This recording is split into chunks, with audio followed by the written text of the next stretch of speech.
Swear by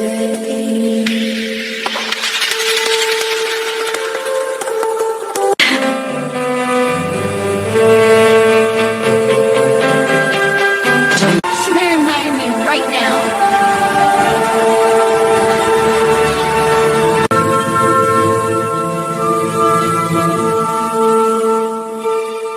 Ginny woke up convinced of three things. First, the headache was personal, not metaphorical, not emotional. This was a direct, malicious attack launched from behind her eyes, pounding in time with her heartbeat, as if it had a grudge and a very strong arm. Second, her bed was far too large. And third, there was absolutely, categorically no reason there should be a crown resting on the bedside table like it belonged there. She stared at it. The crown stared back. Gold, moon-etched, faintly glowing in the early morning light, smug in the way only objects tied to destiny could be. Ginny groaned and rolled onto her side, immediately regretting it. "Oh no," she muttered into the pillow. "No, no, no, this is either a nightmare or I'm dead, and this is the weirdest afterlife imaginable." The bed curtains shifted. Two attendants froze mid-motion. Hands hovering in the air like startled deer. Their eyes widened in unison. "She's awake," one whispered reverently. Ginny lifted her head an inch. "Why are there people in my room?" The attendants dropped to their knees. That did it. Ginny sat bolt upright, clutching the sheet to her chest as the room spun violently around her. Sunlight streamed through tall, arched windows she did not recognize. The furniture was elegant, carved, ancient.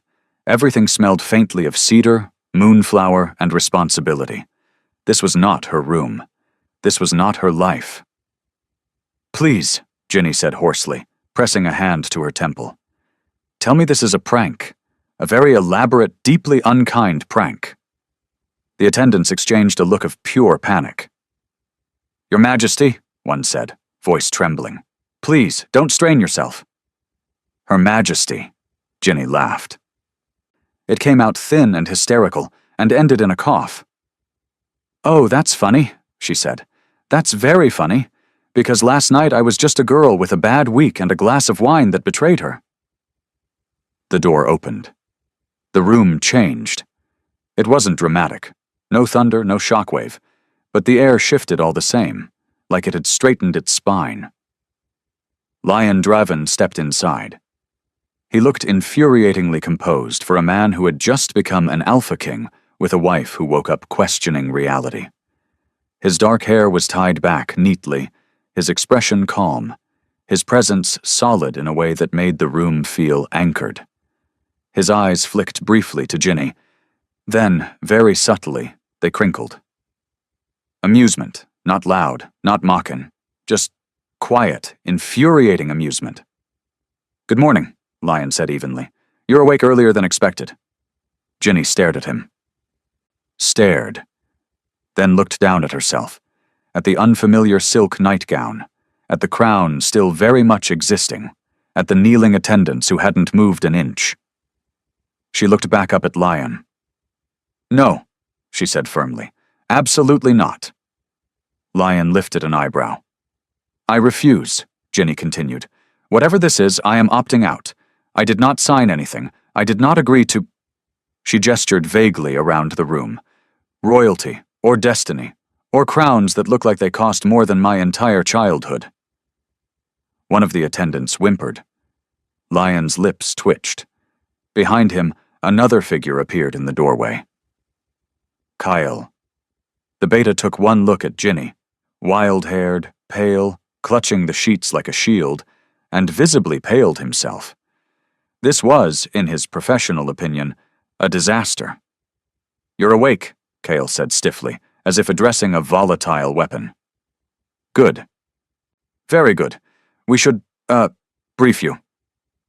Ginny squinted at him. "You look like someone just told you the moon was falling." Kyle did not deny it.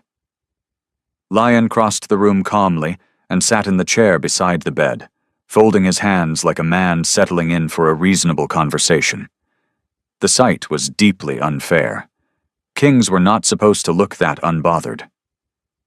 "You're Luna now," Lion said, as if explaining the weather. Ginny blinked. "I'm sorry. Could you repeat that? My ears might still be drunk." "The bond was completed," Lion continued. "The pack accepted you. The moon witnessed it." Ginny let herself fall backward onto the pillows. "Oh," she said faintly. "So this is real. That's unfortunate." Kale cleared his throat. "The pack is very excited." "Of course they are," Ginny said. "Why wouldn't they be? I proposed to their king while intoxicated and blacked out. It's a charming origin story." Lion's amusement deepened, just a fraction. "They adore you," he said. Ginny turned her head slowly to look at him. "They do not know me." "They know enough," Lion replied. "You chose freely." Ginny laughed weakly. "I chose loudly." A knock echoed at the door. Before anyone could answer, it opened again, revealing a corridor full of wolves, elders, warriors, attendants, who froze the moment they saw Ginny sitting up. Then, one by one, they bowed. Ginny felt something strange twist in her chest. Not pride, not power, disbelief. She waved awkwardly. "Hi." The bows deepened. She groaned and dropped her face into her hands. "This is my life now." Lion stood. "You'll have time to adjust." "When?" Ginny asked. "Between ruling a pack and questioning every decision I've ever made?" A pause. "After breakfast," Lion said. She looked up at him. "There's breakfast?" "Yes." Ginny considered this carefully. Then she sighed. "Fine," she said. "But if prophecy wants anything else from me today, it can wait until I've eaten." Lion smiled. Kyle looked like he might cry. And Ginny, Luna of the Mooncrest pack, lay back against the pillows with a pounding head, a crown on her table, and the unsettling realization that destiny hadn't just knocked on her door.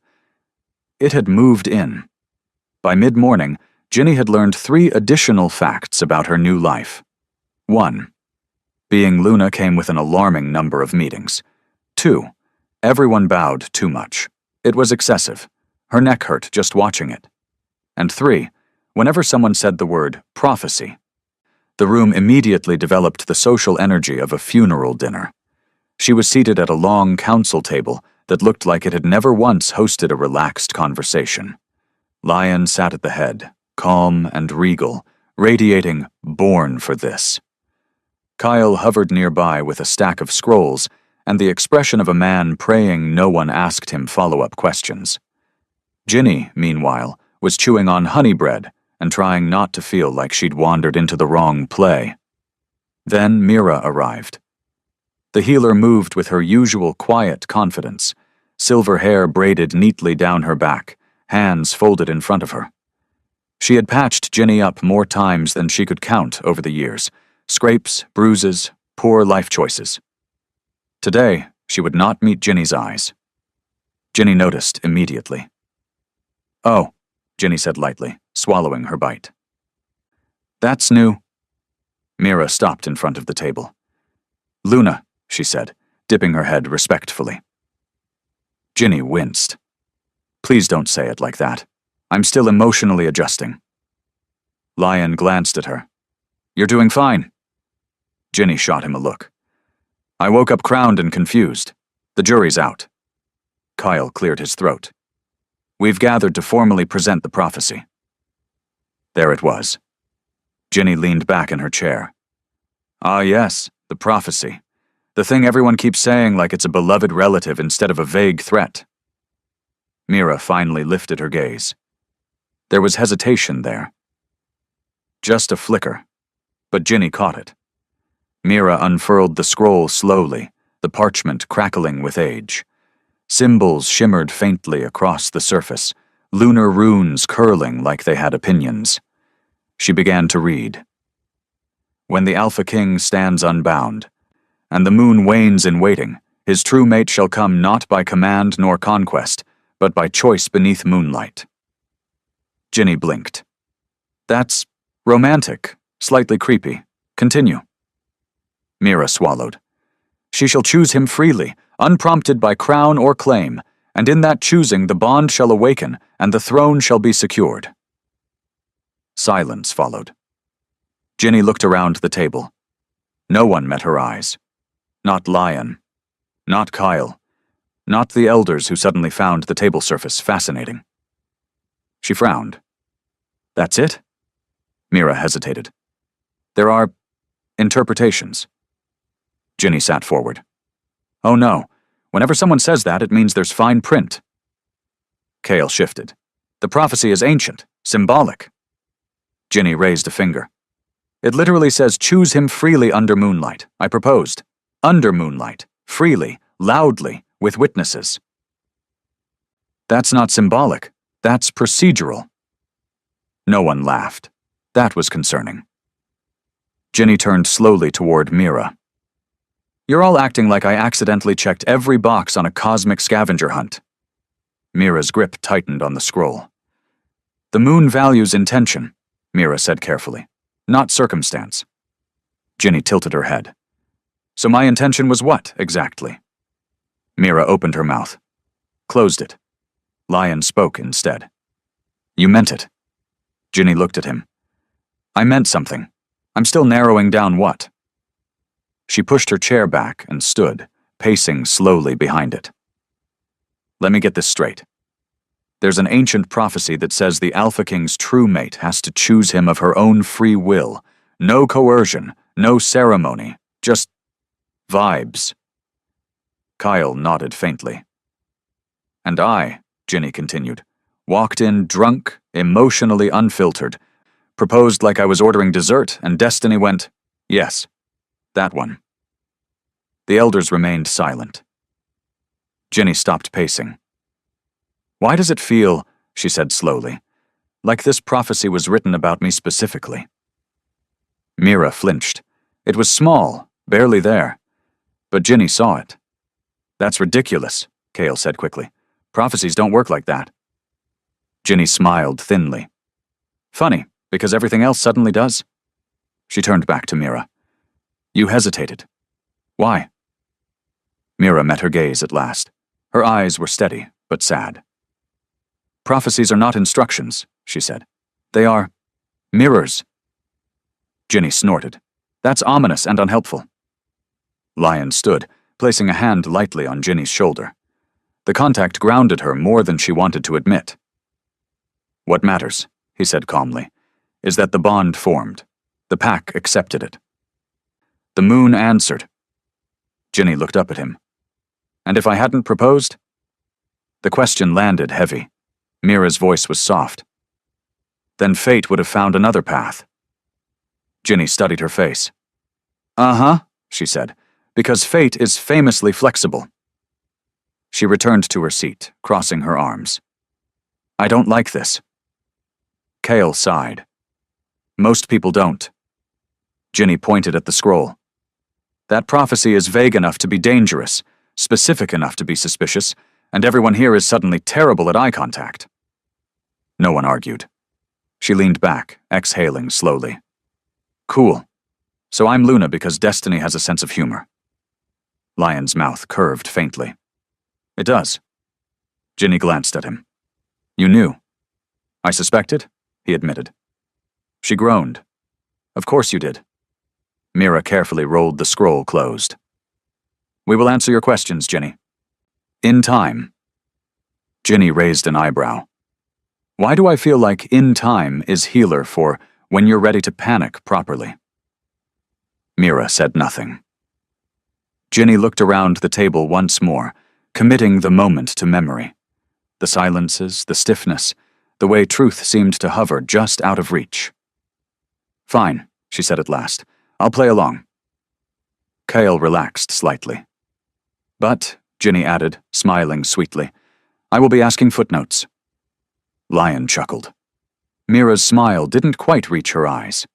And somewhere, beneath the weight of ancient words and avoided glances, the prophecy settled deeper. Quiet, patient, and far too pleased with itself. By afternoon, Ginny had decided on two things. First, Destiny did not get to ruin her life and remain mysterious about it. Second, if someone had messed with her wine, she wanted names, motives, and preferably a dramatic reveal involving pointed fingers. She announced this decision from the kitchen, where she was seated at the table in her crown, wearing borrowed sweatpants and eating berries directly from a bowl like a raccoon with authority. "I want answers," she said. Lion, leaning against the counter, regarded her calmly. "About?" Ginny gestured vaguely.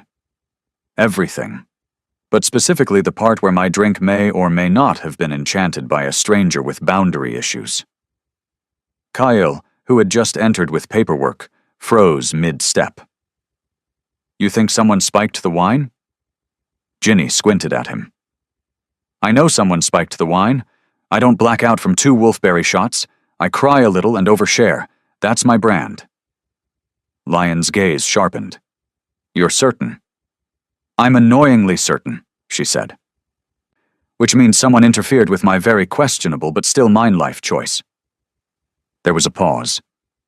Then Mira spoke. "I can help." She stood near the doorway, hands folded, expression composed and earnest. Too earnest. Ginny turned toward her. "Of course you can.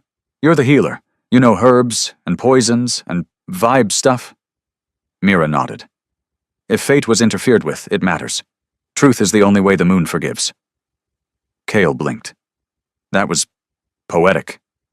Ginny tilted her head. "You've thought about this." Mira smiled. "I think about many things." Ginny stared at her for a beat longer than necessary, then shrugged. "Great. Congratulations. You're on the investigation team." Lion crossed his arms. "Discreetly." Ginny saluted. "Discreetly." She paused. "How discreet can interrogating goblets be?" Kale pinched the bridge of his nose. They began with records, old festival logs, guest lists, ceremonial inventories. Ginny learned that Moonfire Festival paperwork was extensive, joyless, and allergic to answers. She sat on the floor, surrounded by scrolls, while Mira knelt beside her, calmly sorting through centuries of documented tradition. "Okay," Ginny said, holding up a parchment. "This says the wine was prepared by the ceremonial brewers, supervised by, 6 different people." Mira nodded. "Redundancy prevents tampering." Ginny squinted. "That sentence is suspiciously optimistic." They moved on to access logs: who poured the wine, who carried it, who refilled cups, who was allowed behind the ceremonial tables. Ginny leaned back on her elbows. "So what you're saying is basically everyone." "Not everyone," Mira said. "Only those trained." Ginny smiled. "Oh, good. Narrowed it down to half the pack." They visited the festival grounds next. The place looked harmless now. Strings of lanterns unlit, the fire pit cold, laughter only echoes in Ginny's memory. She walked slowly, recalling the night. "I remember laughing," she said. "Then I remember thinking I could absolutely marry a stranger. Then nothing." Mira knelt, brushing her fingers over the ground near where the wine table had been. "Moonfire enhances emotion. If something was added..." Ginny brightened. "So technically someone weaponized my personality." Mira smiled, then stopped. It was quick. Too quick. Ginny noticed. "You okay?" Ginny asked. "Yes," Mira said immediately. "Of course," Ginny hummed. "You laughed like you realized something funny. Then you remembered it wasn't." Mira looked away. "Just thinking." They questioned vendors. A brewer who swore on his mother's spirit he'd never alter ceremonial wine. A lantern lighter who'd seen nothing unusual, but looked like he'd seen everything unusual and wanted no part of it. A junior healer who nearly fainted when Ginny asked if she'd touched the wine. "She's innocent," Mira said gently afterward. Ginny glanced at her. "You sure?" "Yes," Mira said. "She wouldn't have known what to use." Ginny paused. "Interesting phrasing." Mira stiffened. "I meant..." "It's fine," Ginny said lightly. "I wouldn't know either." I just drink things. They reconvened that evening with stacks of notes and zero conclusions. Ginny flopped into a chair. Okay, new plan. We interrogate the wine itself. Kyle stared. The wine? Yes, Ginny said. We gather all remaining goblets, line them up, and ask which one betrayed me. Lion's mouth twitched. And when the goblets remain silent? Then we escalate, Ginny said seriously. I threaten to switch to water. Mira laughed, a real laugh. Then it caught in her throat. She pressed her lips together, hands tightening in her lap. Ginny's humor faded just a notch. Mira, she said gently, you're acting weird. Mira met her eyes. I just want to help. I know, Ginny said. You're helping a lot. Too much, she didn't say. Lion observed the exchange quietly, gaze flicking between them, thoughtful. That night, as they packed up, Ginny tapped Mira's arm. Hey, she said softly. Thank you for being on my side. Mira's eyes softened. Always. Ginny smiled and walked away. Mira stood alone in the lamplight, fingers curling slightly as the echoes of the past pressed in. The investigation would continue, the clues would stack, and Mira, calm, capable, indispensable, would remain right at the center of it, guiding, helping, and praying, quietly, that destiny did not start asking better questions. Ginny discovered she was officially in trouble the moment someone handed her a schedule. It was thick, color-coded, and titled Luna Preparatory Instruction. She stared at it for a long moment, then looked up at Lion. Is this a joke? It is not, he said calmly. She flipped a page. There's a break scheduled between Pack Law Fundamentals and Advanced Political Etiquette. Why do I need a break between two kinds of suffering? Because, Lion replied, people have cried. Ginny sighed. I knew I should have married a baker. The first session was Pack Law. Ginny entered the council chamber armed with determination, caffeine, and the faint hope that wolves were more chill about rules than humans. They were not. Elder Boren droned on about lineage, territory, dispute resolution, and a subsection titled Appropriate Levels of Deference to Authority. Ginny raised her hand. Boren paused, clearly annoyed. Yes, Luna? She smiled sweetly.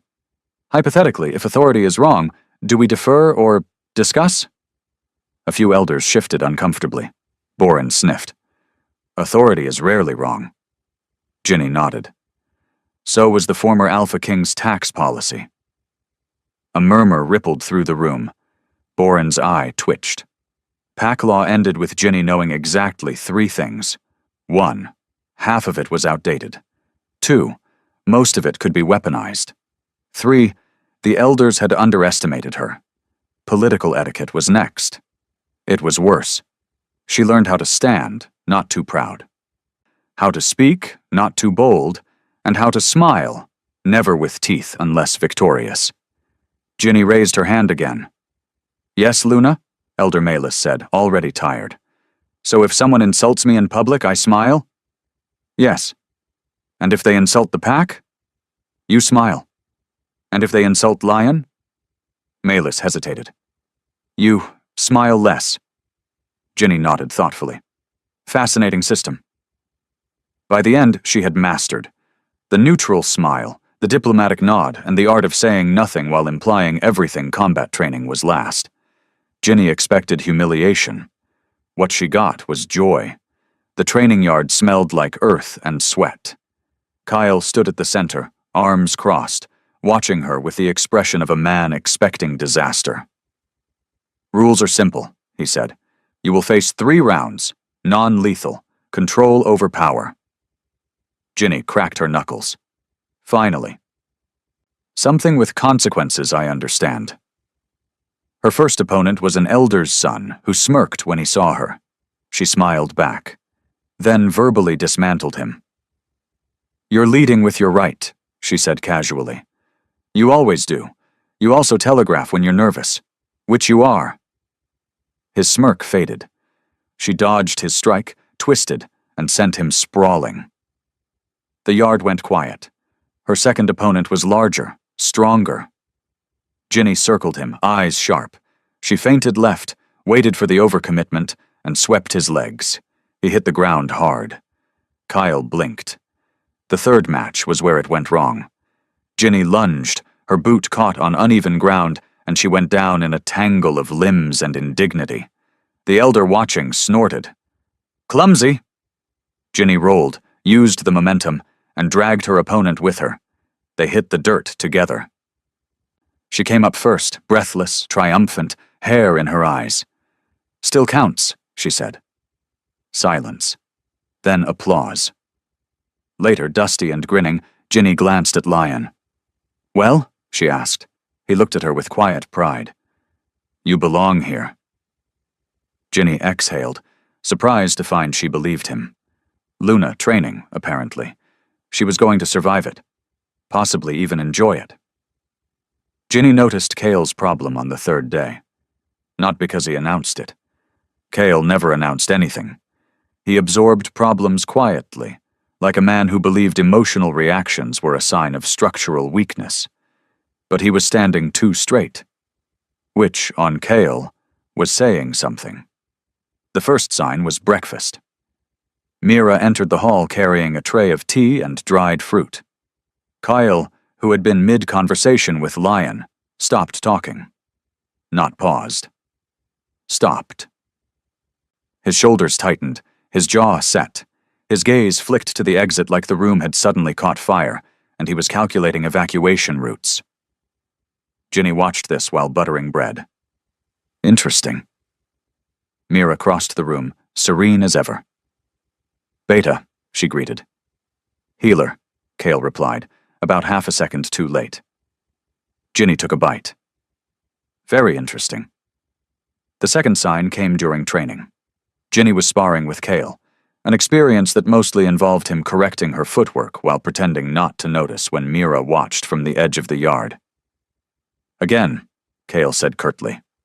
Ginny reset. "You're tense." "I'm focused." "You're glaring at the air." He parried her strike harder than necessary. Ginny stumbled back, laughing. "Wow, someone woke up and chose violence." Cale exhaled sharply. "Eyes on me, Luna." "Oh," she said brightly. "Is that what this is? Because your eyes keep following Mira like she's a potential threat." Kyle missed his next block. Ginny grinned. The third sign was impossible to miss. A healer tripped in the corridor. Nothing dramatic, just a stumble. Kyle was across the hall in an instant, catching Mira by the elbow before she hit the ground. Their hands touched. Time slowed. The air went quiet. Mira looked up at him, startled. Kyle froze like a man who had just realized he'd grabbed a live wire. He began. "I'm fine," Mira said quickly, stepping back. Kyle nodded once. "Good." Then he left, walked directly into a support pillar. Ginny covered her mouth. By the end of the week, the pack had noticed. Whispers followed them. Glances lingered. Someone, Ginny suspected Rowan, started a betting pool. "How obvious is it?" Ginny asked Lion that evening as they watched Cale patrol the perimeter with unnecessary intensity. Lion didn't look away. Painfully. "Scale of 1 to 10? 11, Ginny smiled. "Excellent." Cale's protectiveness escalated. He began assigning extra guards near the healer's wing. He corrected Mira's path choices during patrol briefings. He stood just a little too close when danger was mentioned. Mira, for her part, remained professionally oblivious, which was impressive, considering Cale flinched every time she said his name. "Beta," she'd say. Cale would straighten like he'd been summoned by fate itself. Ginny finally cornered him. Literally. She stepped into his path in the courtyard, arms crossed, expression innocent. "Kyle." "Yes, Luna." "You have a problem." "No. I don't. You almost tackled a candle earlier because it was near Mira. It was unstable." Ginny stared. Cale stared back, The silence stretched. "I am vigilant," he said stiffly. Ginny smiled slowly. "You're in love." Cale's composure cracked. Just a hairline fracture. But it was there. "That is inappropriate," he said. "So is walking into walls," Ginny replied. "Yet here we are." He clenched his jaw. "I have duties." "Yes, and feelings. Tragic." He hesitated. "She deserves peace." Ginny softened. "And you think you're chaos?" Kyle didn't answer. That was answer enough. By sunset, the betting pool odds were posted near the kitchens. Will Cale confess? Will Mira notice? Will Ginny interfere? Ginny circled the last option. Oh, absolutely. If Cale's problem was loud in its silence, Mira's was quiet in a way that made Ginny's instincts itch. It started small, a missed morning ritual. Nothing dramatic, just the dawn blessing performed a half-hour late, with fewer candles than usual, and a chant that skipped a line Ginny had heard her recite flawlessly since childhood. Most people didn't notice. Ginny did. "Is the moon forgiving of scheduling conflicts now?" Ginny asked lightly afterward, adjusting her cloak. Mira smiled. "The moon understands exhaustion." Ginny tilted her head. "You don't get exhausted." Mira's smile lingered a fraction too long. "Everyone does, eventually." The next slip came during healing. A young wolf came in with a torn shoulder from training. Mira's hands glowed with familiar lunar light, but the glow flickered. Just once. Ginny, seated nearby pretending not to watch, sat up straighter. Mira steadied herself, finished the healing cleanly, and sent the wolf away with calm instructions. No one else noticed. Ginny did. "You hesitated," Ginny said as they walked back down the corridor. Mira waved a hand. "I was thinking." "While knitting flesh together?" "Multitasking," Mira replied. "Very advanced." Ginny smiled, but it didn't reach her eyes. "You're not funny when you're deflecting." Mira laughed. It was the wrong laugh. Too quick, too bright, like a bell rung to cover a crack. "Well," Mira said briskly, "if we're cataloging flaws now, I should get back to work before I develop more." She turned away. Ginny let her. For now. The emotional distance crept in next. Mira still attended meetings, still offered advice, still spoke with calm authority, but she stopped touching Ginny unless necessary. No grounding hand on the wrist, no quiet reassurance during long councils. Professional, polite, distant. Ginny hated it. She cornered Mira in the herb room 2 days later. The scent of dried sage and moonroot filled the air. Mira was cataloging vials with unnecessary precision. "You're avoiding me," Ginny said gently. Mira didn't look up. "I'm respecting boundaries." Ginny leaned against the table. "Since when?" Mira smiled again, that careful healer smile. "Since you became Luna?" Ginny frowned. "I was Luna yesterday." "Yes," Mira said softly. "And today." Ginny studied her face. "You're scared," she said. Mira finally looked at her. "Of what?" Ginny shrugged. "That's what I'm trying to figure out." Mira exhaled. "You're under immense pressure. I don't want to add to it." Ginny snorted. "You are the pressure relief." Mira's fingers tightened around a vial. "That's not appropriate anymore," she said. Ginny's humor faltered. "Since when did you start deciding what I need?" The air went still. Mira blinked, then chuckled softly. "Listen to us. 2 powerful women arguing in a pantry. Very regal." Ginny didn't laugh. "Mira." "Yes?" "You're slipping," Ginny said quietly, "and whatever you're carrying is getting heavier." Mira looked away. "You're imagining things." Ginny stepped closer. "I imagine dragons. This isn't that." Mira closed her eyes briefly. When she opened them, her composure was back in place like armor. "I'm fine," she said. "I always am." Ginny nodded slowly. "Okay," she said. "But when you're not—" "I won't burden you," Mira cut in. Ginny flinched. "Don't do that," she said. "Don't decide that for me." Mira's voice softened. "You have a crown now." Ginny met her gaze. "And you have me." For a moment, something almost broke through. Then Mira smiled again. Perfect, healer calm, impenetrable. "I should prepare for the evening ritual," she said. And she left. Ginny stood alone among the herbs, a chill settling under her ribs. The jokes were still there. The competence remained. But beneath it, something was unraveling. And Ginny had the terrible sense that when it finally snapped, it wouldn't be loud. It would be devastating. Mira broke at night. Not during council, not during ritual, not in front of witnesses. She broke when Ginny followed her into the old healing chamber, the one that smelled of stone, herbs, and too many truths buried under years of silence.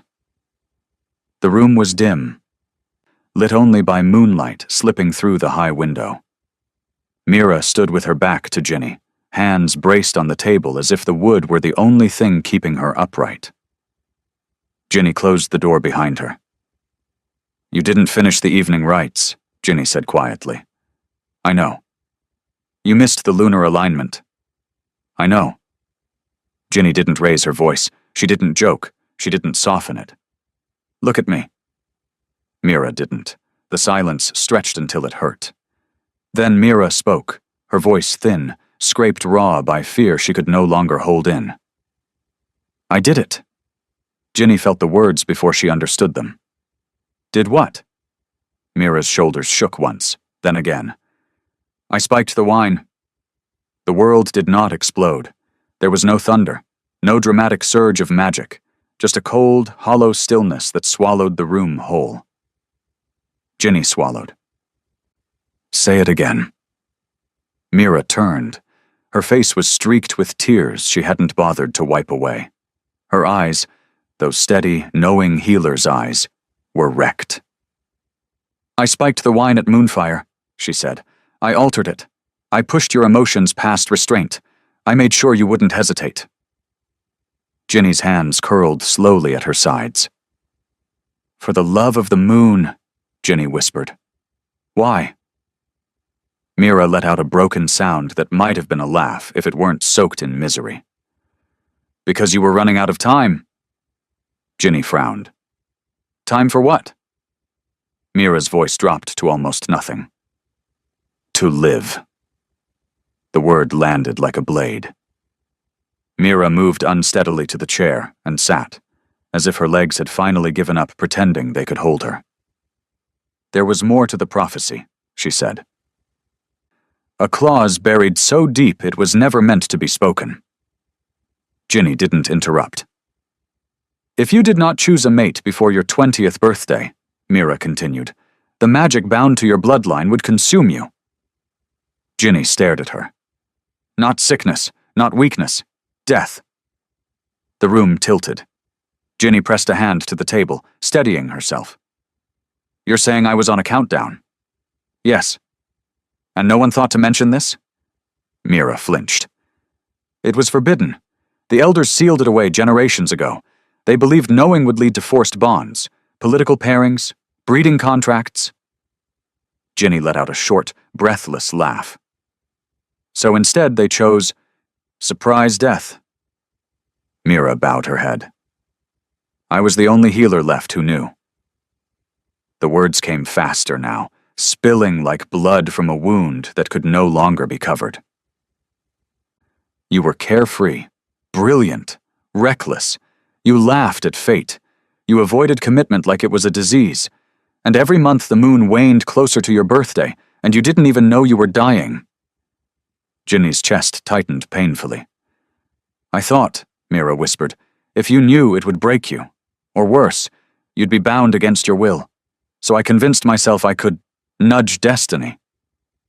Ginny closed her eyes. "So you drugged me?" "Yes. You robbed me of choice. I saved your life." The words hung between them, sharp, ugly, undeniable. Ginny opened her eyes slowly. "Tell me everything," she said. "Now."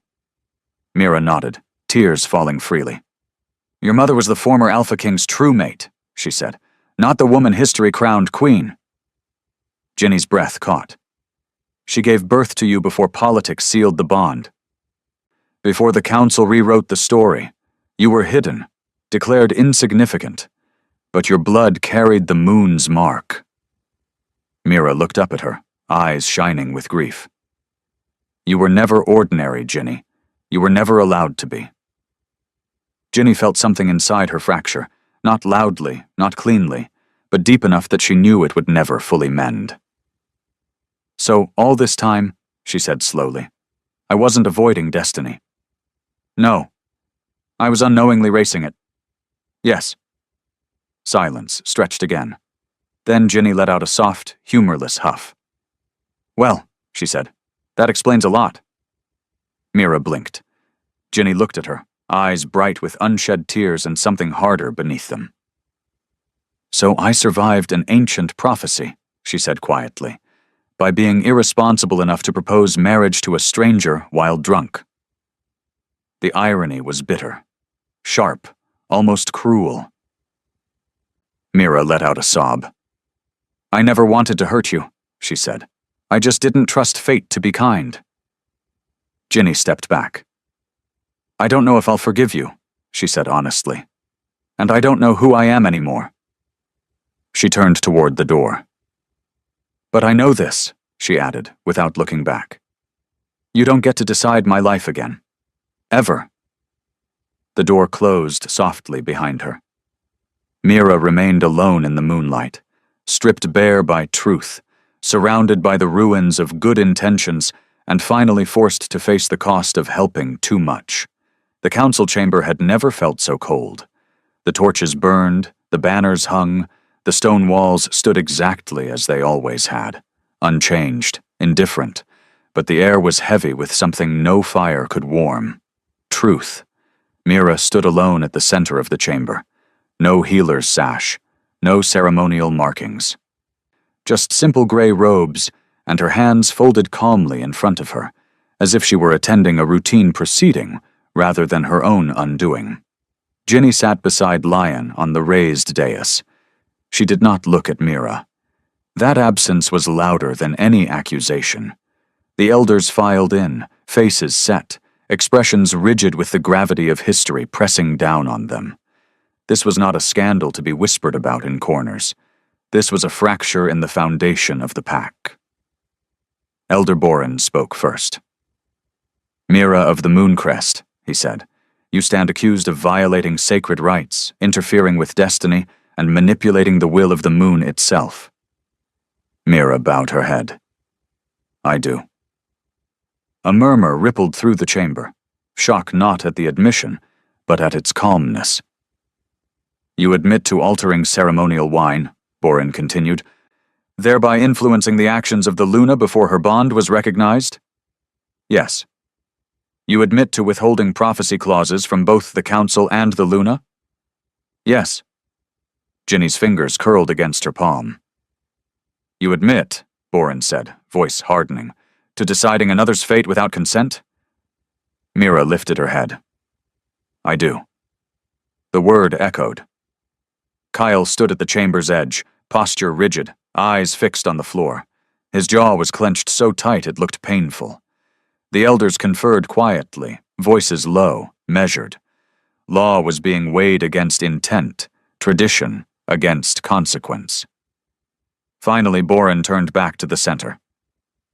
"For these crimes," he said, "you are hereby stripped of healer authority." The words landed like a verdict carved in stone. "You are forbidden from practicing lunar magic, prophecy work, or ceremonial rites. You will surrender all sigils, records, and privileges effective immediately." A guard stepped forward. Mira removed the healer's mark from her wrist herself, placing it on the table with deliberate care. No tears, no protest. Ginny swallowed hard. "You will remain within pack borders under observation," Boren concluded. "This council is adjourned." The gavel struck. It was done. The chamber emptied slowly, the scrape of boots and whispers of fabric the only sounds. No one approached Mira. No one offered comfort. Lion remained seated, muscles coiled tight beneath stillness. His eyes burned with restrained fury, not at the judgment, but at the fact that it had been necessary. Ginny stood. She did not speak. She did not look back. She walked out beside Lion, her crown heavy on her head, her silence heavier still. Behind them, Mira remained alone in the vast chamber, no longer a healer, no longer protected by good intentions, left only with the consequences of the choice she had made. Justice had been served. And it hurt exactly as much as it should. A week passed. No ceremonies, no celebrations, no sudden disasters, just the slow, uncomfortable weight of living with what had been revealed. Ginny learned quickly that time did not heal so much as it clarified. She woke each morning expecting the ache in her chest to be gone. It wasn't. She trained, she studied, she attended council meetings and listened while elders debated territory disputes and trade routes as if the pack had not nearly been torn apart by a single secret. At night, she lay awake beside Lion, staring at the ceiling, counting breaths. Trust, she discovered, did not shatter all at once. It cracked, quietly, in places she didn't expect. She trusted Lion. She trusted Kale. She trusted the pack. But every time she passed the healer's wing and saw someone else working the tables Mira had once commanded, something inside her twisted. Anger came next, not the loud kind, not the satisfying kind, the kind that sat heavy behind her ribs, simmering without direction. Mira had saved her life. Mira had stolen her choice.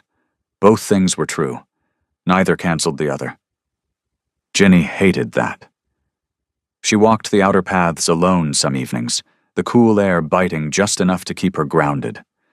The moon followed her like an accusation. Fear, she realized, was a treacherous thing. It wore the face of love. It sounded like protection. It convinced good people to do unforgivable things. And the worst part was this. Ginny understood it. She remembered the Mira who had stayed up through the night when she was sick as a child. The Mira who had smuggled her sweets after failed training sessions. The Mira who had never once lied to her, until the lie mattered most. That memory hurt more than the betrayal. One evening, Ginny stopped outside the healer's wing without realizing it. The door was closed. The lights were dim. For the first time in years, Mira was not inside tending to someone. Ginny rested her hand against the stone wall. "I know who you were," she whispered to no one. "And I know what you did." Both lived in her now. A queen, Ginny was learning, did not forget. But she also did not allow herself to be ruled by only one truth. And somewhere beneath the anger and the ache, a quiet understanding began to form.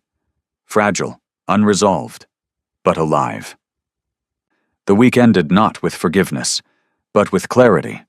And that, Ginny knew, was the beginning of something far more dangerous. Ginny chose the morning carefully.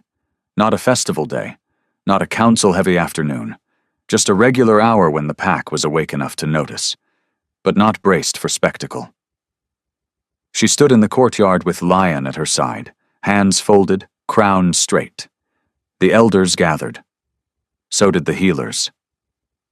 Kyle hovered a few steps back, rigid as a drawn bowstring. Mira was brought forward. No sash, no sigils, just her. The silence was immediate and complete. Ginny felt it press against her ribs. She breathed through it and stepped forward. "This isn't a reversal," she said, voice steady. "It's a decision." The elders exchanged looks. "Mira," Ginny continued, "you broke trust. You crossed a line you never should have crossed.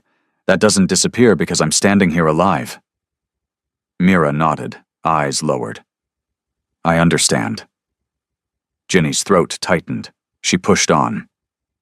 "But," she said, "you also carried a truth no one else would touch. You acted out of fear, not malice. And while that doesn't excuse what you did, it explains it." She paused. The pack leaned in without meaning to. I am restoring your healer authority, Ginny said. Publicly. Fully.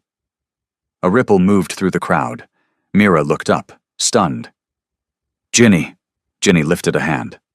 With conditions. There it was. You are barred from prophecy work, Ginny said. From fate manipulation. From deciding what the moon wants before it says so itself. Mira swallowed. I accept. You answer to me, Ginny added. Not tradition, not fear.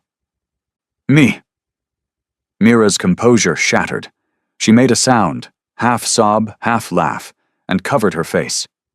Oh, moon above, she whispered. I don't deserve. Ginny crossed the space between them in 3 steps and pulled her into an embrace. The crying that followed was undignified. There was no elegance to it, no graceful healer restraint. Just 2 women clinging to each other, shaking, tears soaking sleeves and shoulders. Mira cried like someone who had been holding her breath for years. Ginny cried like someone who had finally stopped pretending she was invincible. The pack very politely pretended to look anywhere else. Someone cleared their throat. Someone else found the clouds fascinating.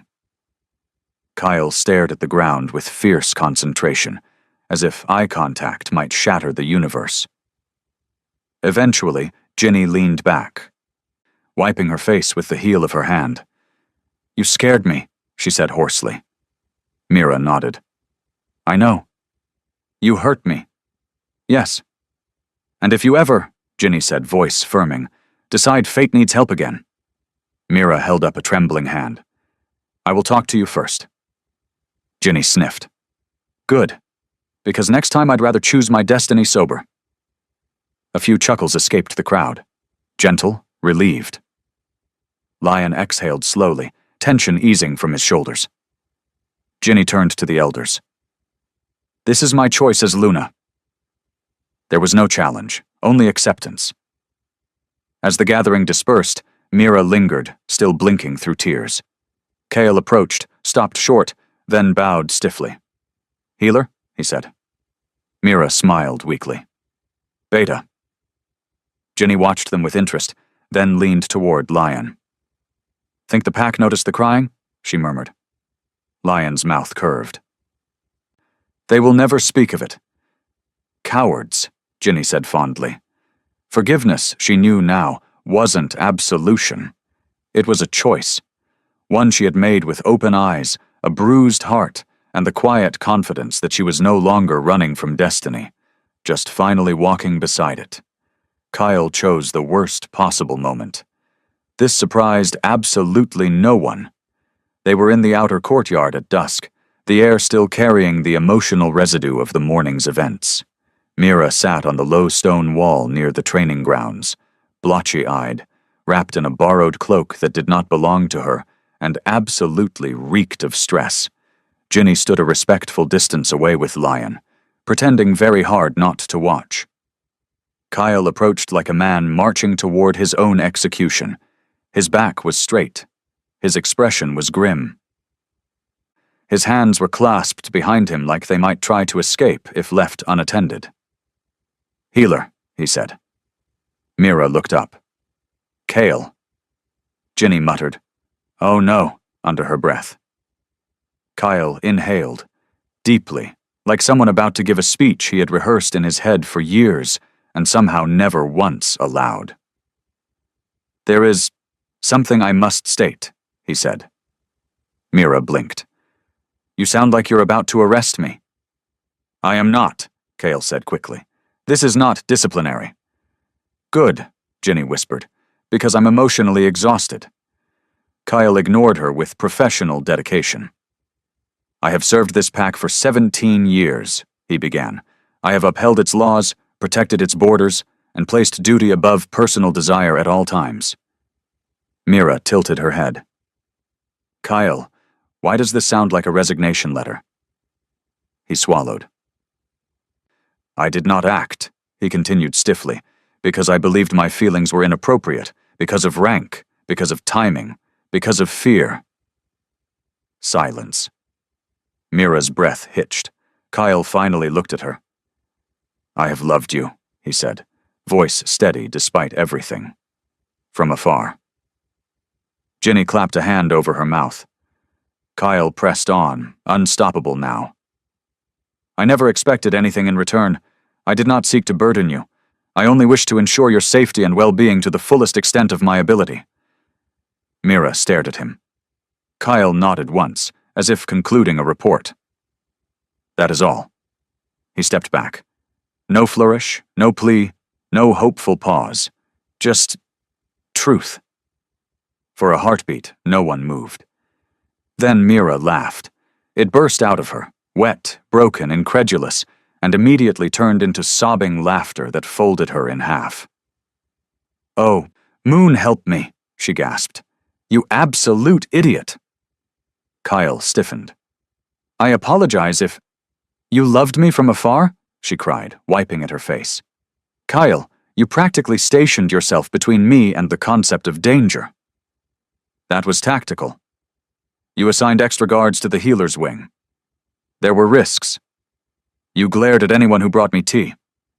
It could have been poisoned." Ginny nodded thoughtfully. "Fair concern, honestly." Mira stood abruptly and stepped into Kyle's space. "You never said anything," she said, voice shaking. "Not once." "I did not believe it was my place." She laughed again, softer this time, eyes shining.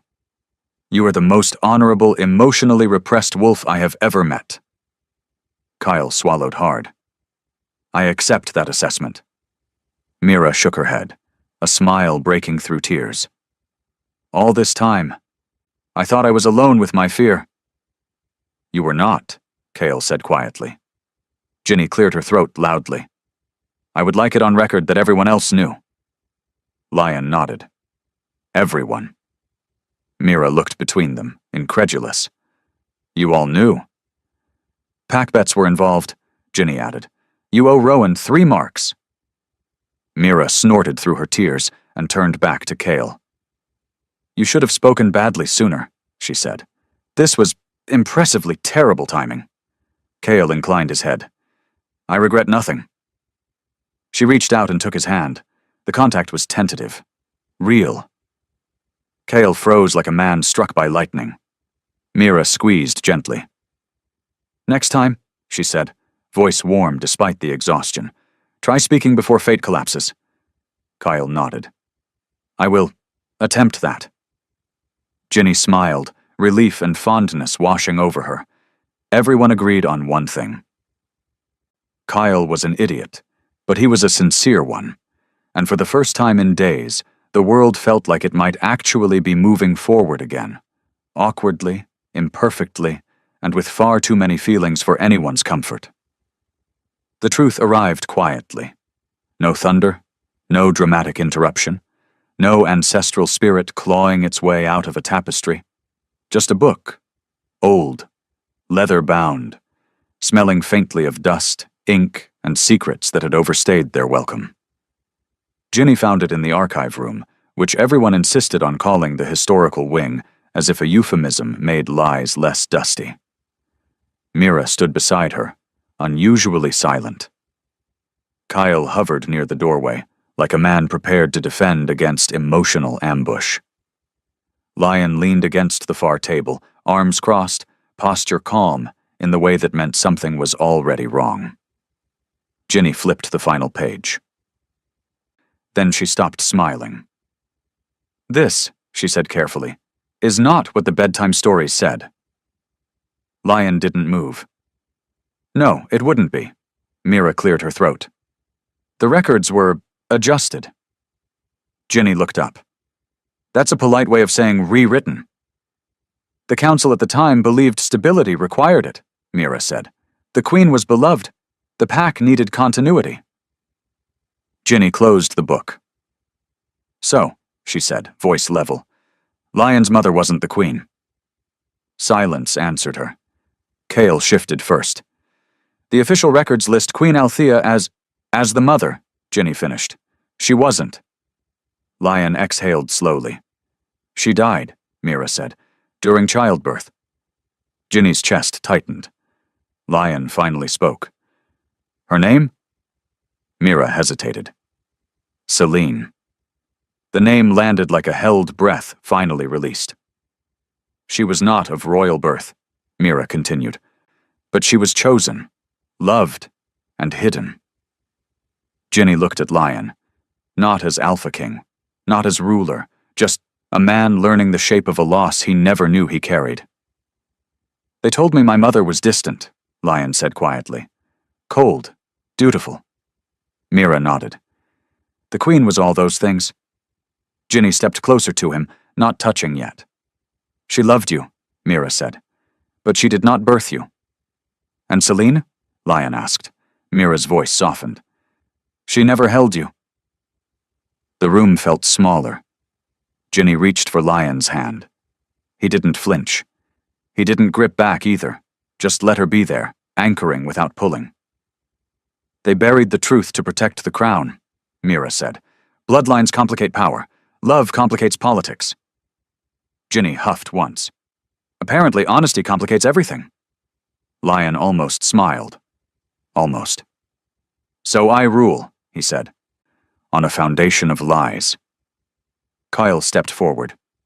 You rule because the pack chose you, because you protect them, because you lead. That doesn't erase where I come from.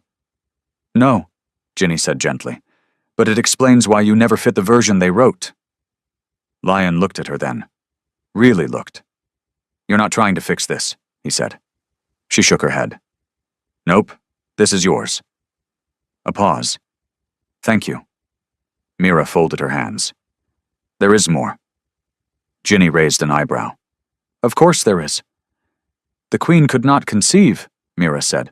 When Celine became pregnant, it was convenient. Ginny blinked. That's one word for it.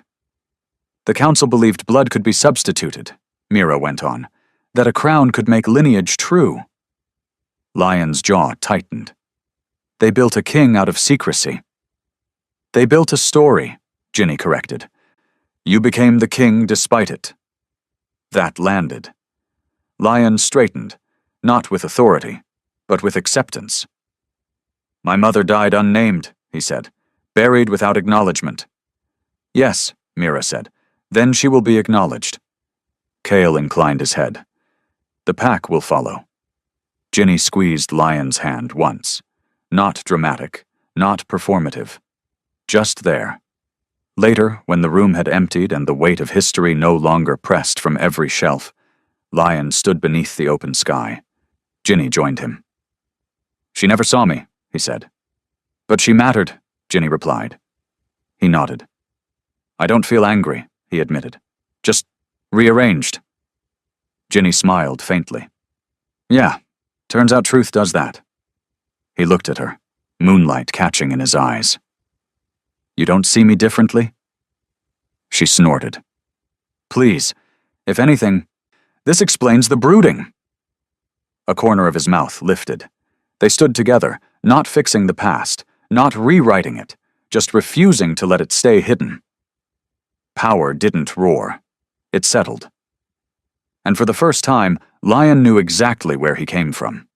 Not a lie, not a crown, but a woman whose name would finally be spoken.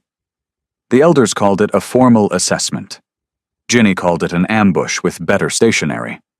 The trial was announced at dawn, delivered by a very serious messenger who looked deeply apologetic about the whole thing. Apparently, tradition required that a new Luna be tested, not just bonded, crowned, or spiritually moon-approved, but proven. Proven how? Ginny asked, already suspicious. Strategy, law, diplomacy, the messenger recited. Ginny blinked. Do I get snacks? She did not get snacks. The trial took place in the council hall, a circular chamber designed to make one feel small, judged, and mildly irritated. The elders sat in a crescent, faces carved from stone and disappointment. Some looked curious, others looked smug. A few looked like they had already decided Ginny was a temporary inconvenience. Lion stood at the back, arms folded, expression unreadable but eyes sharp. Kyle stood beside him, radiating restrained violence at the idea that anyone was testing Ginny at all. Mira sat quietly to the side, hands clasped, trying not to look like she might hex someone. Ginny stepped into the center. She did not bow. That alone caused 3 elders to bristle. "Luna Ginny," Elder Horvath began, voice thin and sharp. "This trial exists to determine whether you possess the capability to lead beside the Alpha King." Ginny smiled politely. "That's comforting. I was worried this was about my posture." Murmurs rippled through the chamber. "Let us begin," Horvath said stiffly. "Strategy." A map was unrolled at Ginny's feet. Borders, resources, threat markers placed with dramatic flair. "A rogue faction presses from the eastern wilds," Horvath continued. "You command limited forces. What do you do?" Ginny crouched, studying the map. Everyone waited for her to point at troops, or growl, or say something about dominance. Instead, she asked, "Why are they pressing east?" An elder scoffed. "That is irrelevant." "No," Ginny said calmly. "That's the whole problem." She traced the map with one finger. "You've cut their access to trade routes. Winter's coming. They're not attacking because they want power. They're attacking because they're desperate." The room stilled. Ginny looked up. "So I don't send soldiers. I send negotiators. Food. A choice." "And if they refuse?"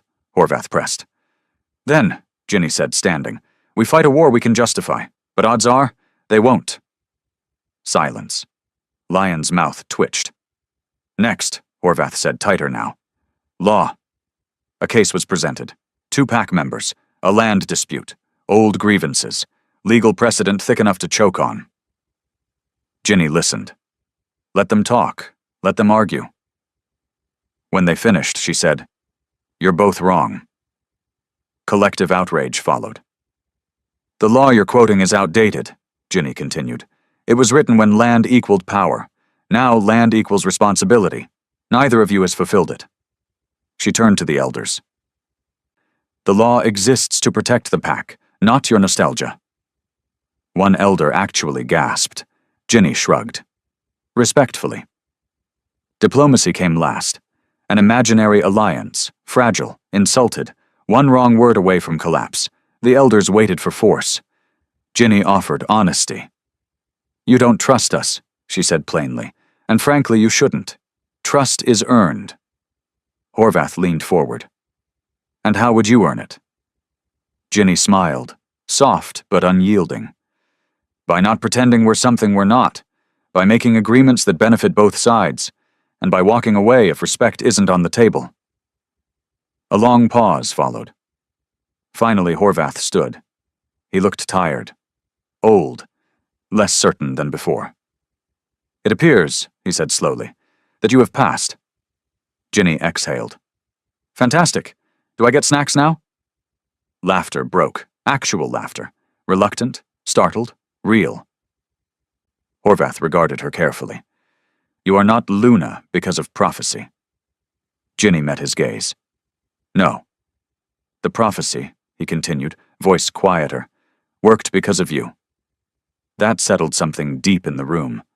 Later, as they left the hall, Lion fell into step beside her. "You didn't dominate," he said. Ginny grinned. "I outthought them. Way more fun." Kyle shook his head. "The elders are furious." "Good," Ginny replied. "They're thinking." Lion reached for her hand this time. The pack watched. And for the first time, no one underestimated her. If the first bond had been destiny in a drunken coat, this one was clarity in daylight. The pack gathered expecting ceremony. They got Ginny. No moon-drunk haze, no prophecy chanting, no ancestral theatrics that required 3 elders and a dramatic pause. Ginny stood before them, clear-eyed, steady, and very much herself. Lion waited beside her, calm on the surface, tense underneath. He had faced wars with less uncertainty than this, because this time, fate wasn't driving. She was. Ginny cleared her throat. Before anyone panics, no, I'm not undoing anything. A collective exhale swept the pack. She turned to Lion. I chose you once under the influence of prophecy, pressure, and extremely suspicious wine, she said, which, in hindsight, is not how one should make life-altering decisions. A ripple of laughter moved through the crowd. But this time, Ginny continued, voice softening, I'm choosing you sober, unpressured, fully aware of exactly who you are and who I am. She took his hands. I'd still choose you without the bond, without the crown, without the moon whispering in my ear. Then, because she was Ginny, she added, turns out I'd choose you even without wine. The laughter came again, warmer now, relieved. The bond responded, not explosively, not violently, but deeply, like something settling into place rather than snapping shut. The magic didn't flare, it rooted. Lion inhaled sharply, the shift immediate and unmistakable. This wasn't fate tightening its grip. This was consent echoing back, chosen twice. He leaned in, resting his forehead against hers, voice low enough that only she heard. I would have waited, he said. Ginny smiled. I know. That's why I didn't. The pack felt it then. Not the spectacle, but the certainty. This was not a queen claimed. This was a queen who chose, and a king who was worthy of it. No elder objected, no prophecy protested. The moon, for once, stayed quiet. As they turned to leave the circle, Kyle muttered, So, does this mean the wine is banned forever? Ginny glanced over her shoulder. Only at state events. Mira snorted. The pack laughed. Life went on. But something fundamental had shifted. Ginny wasn't bound to the throne by destiny anymore. She was standing on it by choice. Peace, it turns out, is loud. It sounds like rebuilding, like laughter drifting through halls that used to echo with tension, like Ginny learning how to walk through the palace without flinching every time someone bows. The Mooncrest pack settles into something dangerously close to normal, which is, of course, when the universe gets suspicious. It starts small. An archive inventory that doesn't match its own index. A shelf that remembers a book no one can find. Ginny notices because she is now, unfortunately, the kind of woman who notices things. She's in the archives with Mira, officially to review old treaties, unofficially because Ginny enjoys annoying, dusty ancestors by existing. Mira is calm again, focused, careful, human in a way she hadn't been before. Too careful. This doesn't make sense, Ginny says, holding up a brittle catalog page. Volume 7 should be here. Mira frowns. It was. I remember cataloging it. Ginny raises an eyebrow. You remember everything? Yes, Mira says slowly. That's what worries me. They search. Behind ledgers, inside locked drawers, under a tapestry that definitely hasn't been moved in decades and resents the implication. Nothing. Just a faint rectangular outline on the shelf where a book once lived. A missing page in history. Ginny doesn't panic. She's done with panicking. She studies the space, thoughtful. So, she says lightly, someone else knew. Mira nods. About the prophecy, about the clause, or at least enough to hide part of it. And they didn't step forward, Ginny adds, which means they're either very patient or very confident. From the doorway, Lion watches in silence.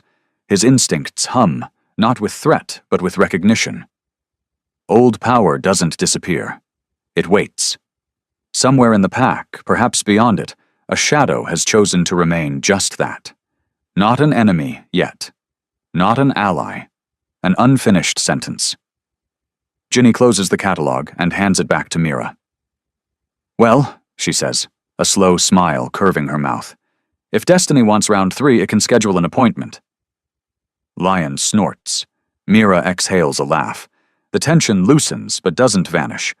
Outside, the moon rises, not demanding, not judging, watching. The door remains open, and somewhere beyond it, someone is already taking notes.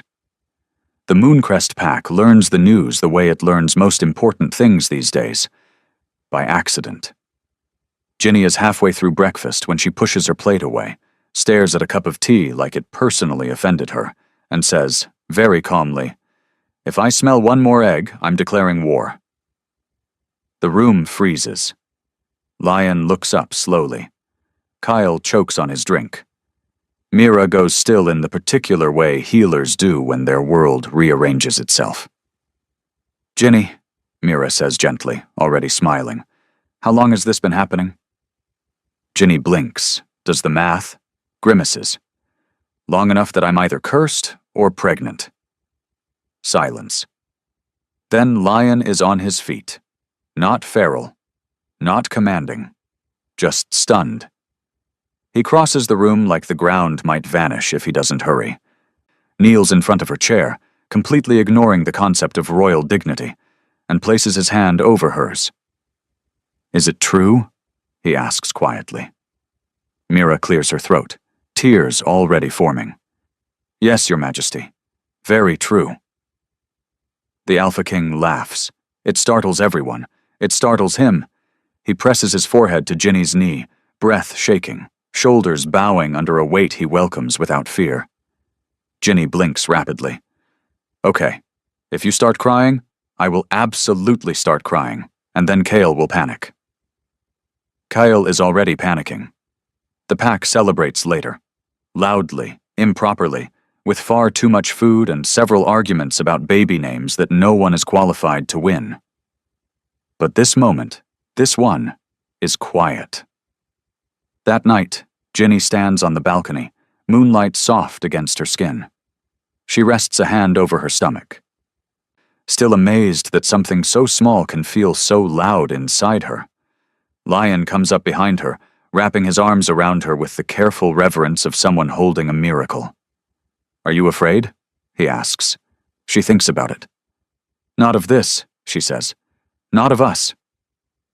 She turns to him, smiling, the same crooked, fearless smile that once challenged fate with a glass of wine and no plan at all.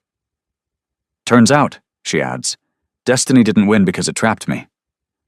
Lion kisses her temple. "It won because it underestimated you." Below them, the pack sleeps, safe, whole, unaware that their future just shifted again, this time not by prophecy or fear or manipulation, but by choice. Ginny rests her head against Lion's chest. Somewhere the moon watches, and for once it says nothing at all.